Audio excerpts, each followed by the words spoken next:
Casablanca, Marrakesh, Tangier, and Rabat, the 4 imperial cities of Morocco. Imagine a culture that needed 4 imperial cities instead of a single capital. The northern tip of Morocco almost touches Spain, and Morocco is accordingly Mediterranean. The North Africans themselves refer to Morocco, Algeria, Tunisia, and Libya as the Maghreb, or the West, a place apart. These countries have been profoundly influenced by both Muslim and Roman cultures. The Romans commandeered Morocco before the birth of Christ, and civilization rose and fell until the Moroccans received independence in 1956. Well, enough boring history. With all Morocco's cultural input from other countries, her cuisine is unique. It has a distinctly Mideastern flavor with touches of Spain. The foods are at once alarmingly simple, and yet some are incredibly complex.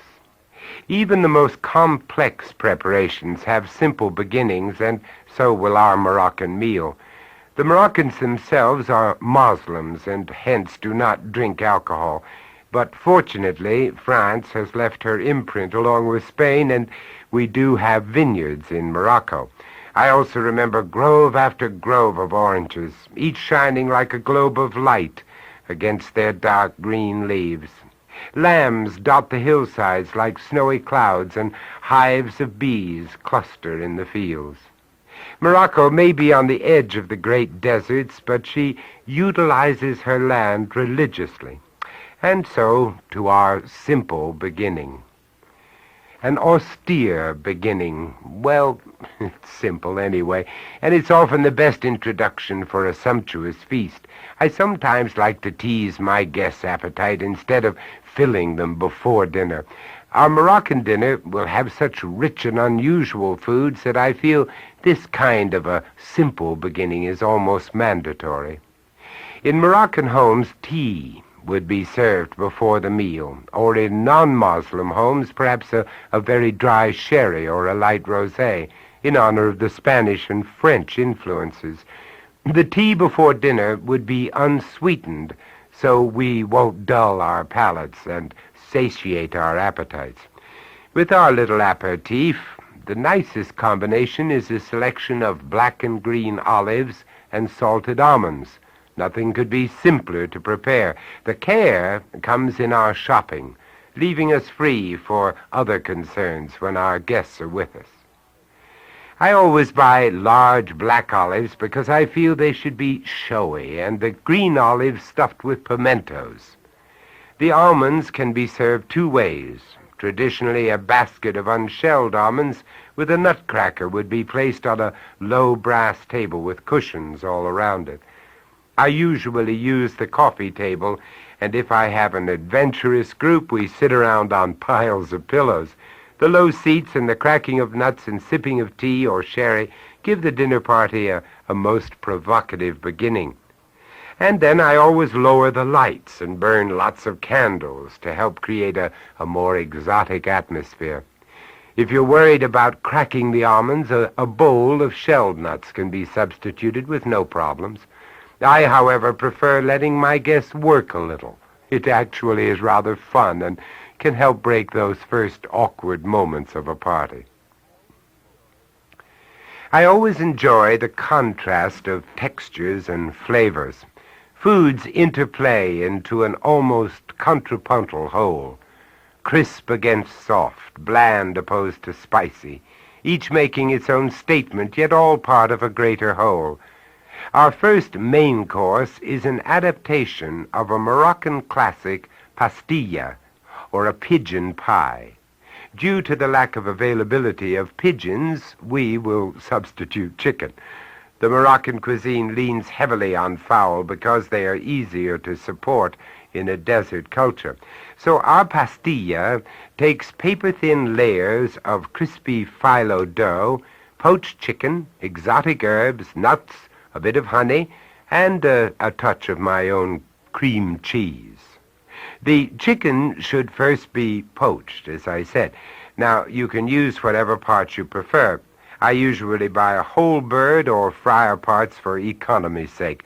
The chicken is one of the best protein buys of today, and it's so versatile. Usually, I use an enamel pot to poach the chicken. I actually should say simmer the chicken, because that's what we do. Early in the day, or even the day before, I place the chicken pieces in the pot and barely cover them with water, and then I add a splash of whatever wine happens to be open. At least a quarter of a cup of red, white, or rosé, 1 or 2 whole cloves, 2 tablespoons full of salt, and 2 tablespoons of minced dehydrated onions, and that adds some interest to the pot. Now, you heat the chicken and the liquid until it boils, and then cover it tightly and lower the temperature until the bubbles seem lazy. This can be safely ignored for 2.5 hours. I want the chicken to fall off the bone and be meltingly tender. I allow the chicken to cool in the broth because that keeps it moist and juicy. I then strain off the chicken stock and skin and bone the meat. I always save the stock in the refrigerator or freeze it into cubes. It makes a superb addition to homemade soup or gravies. Now we should have a lovely pile of juicy, dark, and light chicken meat. What a nice beginning. I next saute a cup of chopped blanched almonds in a cube of melted butter. I add a finely chopped onion after 2 minutes and saute everything until it turns pale gold. This takes about 6 minutes, and I always stir it constantly. This is no time for inattention. And when this is done, I merely stir in the chicken and set it all aside. I then melt a cube of butter and open my package of thawed phyllo pastry sheets or strudel dough. These are available in many supermarkets carrying gourmet items or in mid-European or Mid-Eastern delicatessens. I find I sometimes have to do some detective work for more exotic ingredients, but it's always worth the trouble. As a matter of fact, it's a lot of fun. I brush my pan with melted butter. I usually make my pastilla in a 12-inch iron skillet, but any large, low, round, oven-proof pan or dish will be suitable. I then put down a sheet of phyllo and let it hang over the edges. I then brush it with butter and keep on rotating the pan and adding sheets till there is a layer of 12 buttered sheets in my pan with a nice overhanging border of dough all around. Then I spread on the chicken, almonds, and onion, and sprinkle them with a scant teaspoon of powdered cinnamon. I now take 2 8-ounce packages of cream cheese from the refrigerator and cut it into small cubes and cover the chicken, nuts, and onion mixture with the cream cheese. Then we bring up the edges of the dough all around and use the melted butter to stick them together. It works very much like glue on the thin pastry. I then add 6 or more layers of dough on the top. I generally cut these layers to fit the pan with a pair of scissors. The dough cuts like paper, by the way, and of course more butter goes between each layer, and then we brush the whole pastilla with the rest of the butter. Now the pastilla can either be baked or stored tightly covered in the refrigerator. It can be made a full day ahead with no problems at all. I bake it at 370 degrees for 40 minutes and then turn the oven up to 400 degrees for 6 minutes to turn the pastilla a golden brown. When the pastilla is done, I very carefully turn it over on a large round platter. This is why I use a skillet. The handle helps in this part of the operation. And then to garnish our pastilla, I sprinkle it heavily with a powdered sugar and dust it lightly with cinnamon. And it should be pulled from the oven, garnished, and served as quickly as possible. I cut it into wedges like a pie. The filling runs a bit, but if you work quickly, it won't be a problem. The best way is to approach the pastilla firmly and with confidence, because after all, you made it. A chilled rosé is a great accompaniment for this dish. It sets just the right note against the crisp, subtly spiced, and rich pastilla. One of my guests once said on tasting my pastilla, "I'm eating a poem." Well, I think maybe she was right. Now, if you can't find phyllo dough, don't miss this dish. Merely make your flakiest pie crust and bake this as a two-crusted pie, sprinkling it with the sugar and cinnamon as you would have done with the phyllo dough. Believe me, it's far too good to miss. Try it. After a dish as rich as the pastilla, our palates are sadly in need of refreshment. The salad performs this task for us delightfully. It's amazing how much excitement a fresh, crisp salad can generate after a rich course. I buy 2 large heads of romaine for our Moroccan salad. It has a delicate flavor, and the shade of green is just right. Very beautiful. I, of course, try to shop for my salad greens early on the day of the party because freshness is the keynote here. I then wash the romaine, shake it as dry as possible, and refrigerate it until the last possible moment. I use oranges in this salad and peeled cucumbers because they taste so fresh and cool, and the mild acidity of the orange perks up everyone's appetite all over again. So we peel, slice, and seed 2 large oranges and cut them into pieces, and then we peel and thinly slice a cucumber. And that's the salad. I then prepare a very simple dressing, and there you have it. Now, I usually bring out a tray with my salad dressing ingredients in cruets and make the dressing in front of my guests and toss the salad in front of them, too. It's a welcome break in the routine of the meal, and since we eat with our eyes, why not have a little show? For the dressing, I use 1/4 cup of olive oil, good olive oil, and 1/3 cup of lemon juice, 2 tablespoons of honey, 1 teaspoon of salt and pepper, and 2 tablespoons of poppy seeds. I stir it in all together in a silver bowl, vigorously with a whisk, and pour it on the romaine, oranges, and cucumbers, and then toss it well. I always chill my salad plates in the freezer so the salad stays nicely chilled throughout the meal. The Moroccans serve pretty little loaves of anise-flavored bread with their salads. These can be achieved by a judicious shortcut. I buy frozen bread dough and thaw it till it's room temperature and quite pliable. Then I knead in 1 teaspoon of crushed anise seeds or powdered anise and 4 to 6 tablespoons full of sugar. I then separate the dough into balls about the size of ping-pong balls and pile 3 or 4 of them into well-buttered custard cups. And then, after they've doubled in size, I bake them. They take about 25 minutes at 375 degrees. I serve them right out of the oven with crocks of sweet butter and honey. The licorice loaves are a startling but very pleasant contrast to the cold, crisp salad. After the salad has been consumed, everybody is wondering what on earth could come next. So we work more kitchen magic. Chicken tahine. The name comes from the cooking vessel, the tahine, a large earthenware pot. I, however, use my electric skillet. It makes life much simpler. First, you heat 1/2 cup of oil in the electric skillet, and then you brown 2 chickens cut into pieces.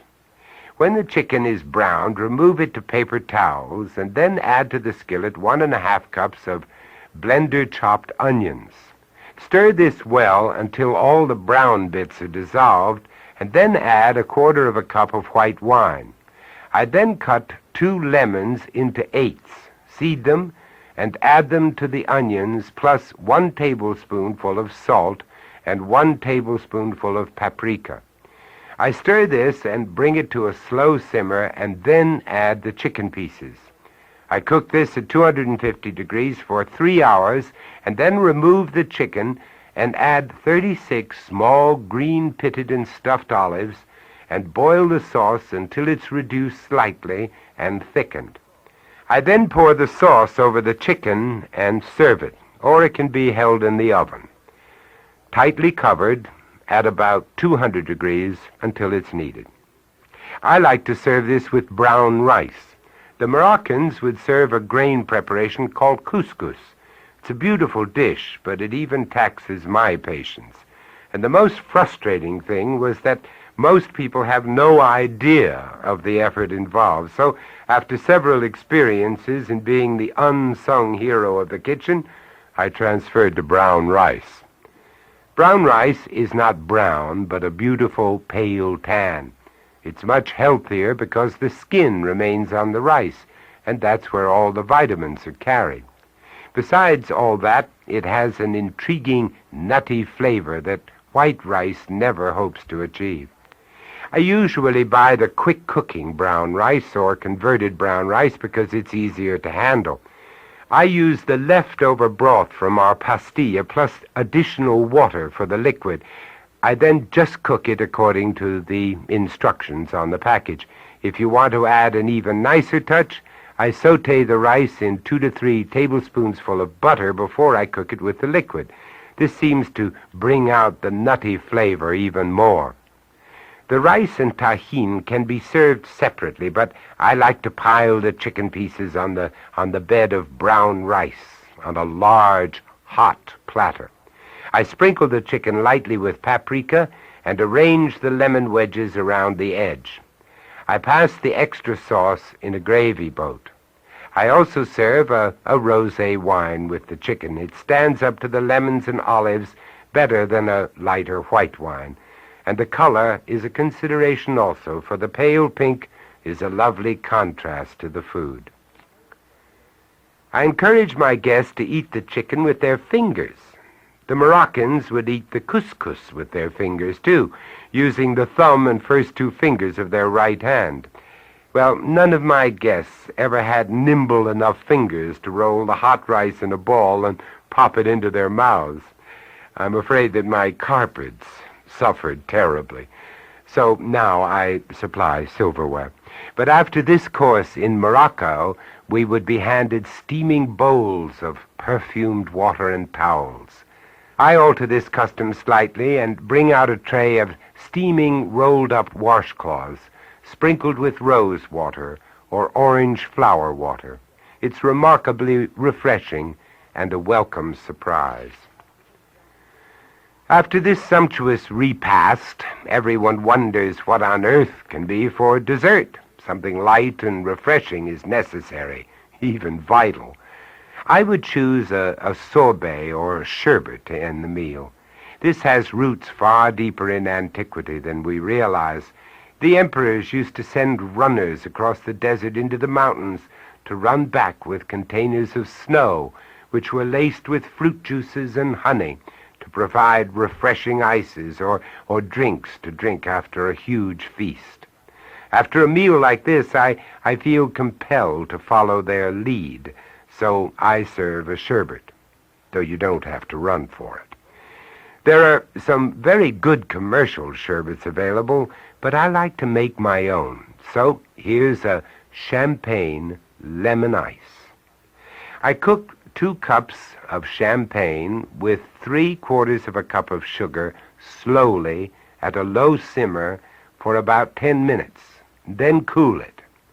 I next add a 1/2 cup of fresh lemon juice, 1/4 teaspoon of almond extract, and the grated rind from the lemons, plus 1/16 of a teaspoonful of salt. We next pour this into ice cube trays and freeze it till it's almost firm.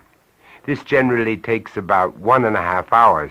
I then remove the semi-solid mixture from the freezer and beat it in a chilled mixing bowl with the electric beater until it's very smooth.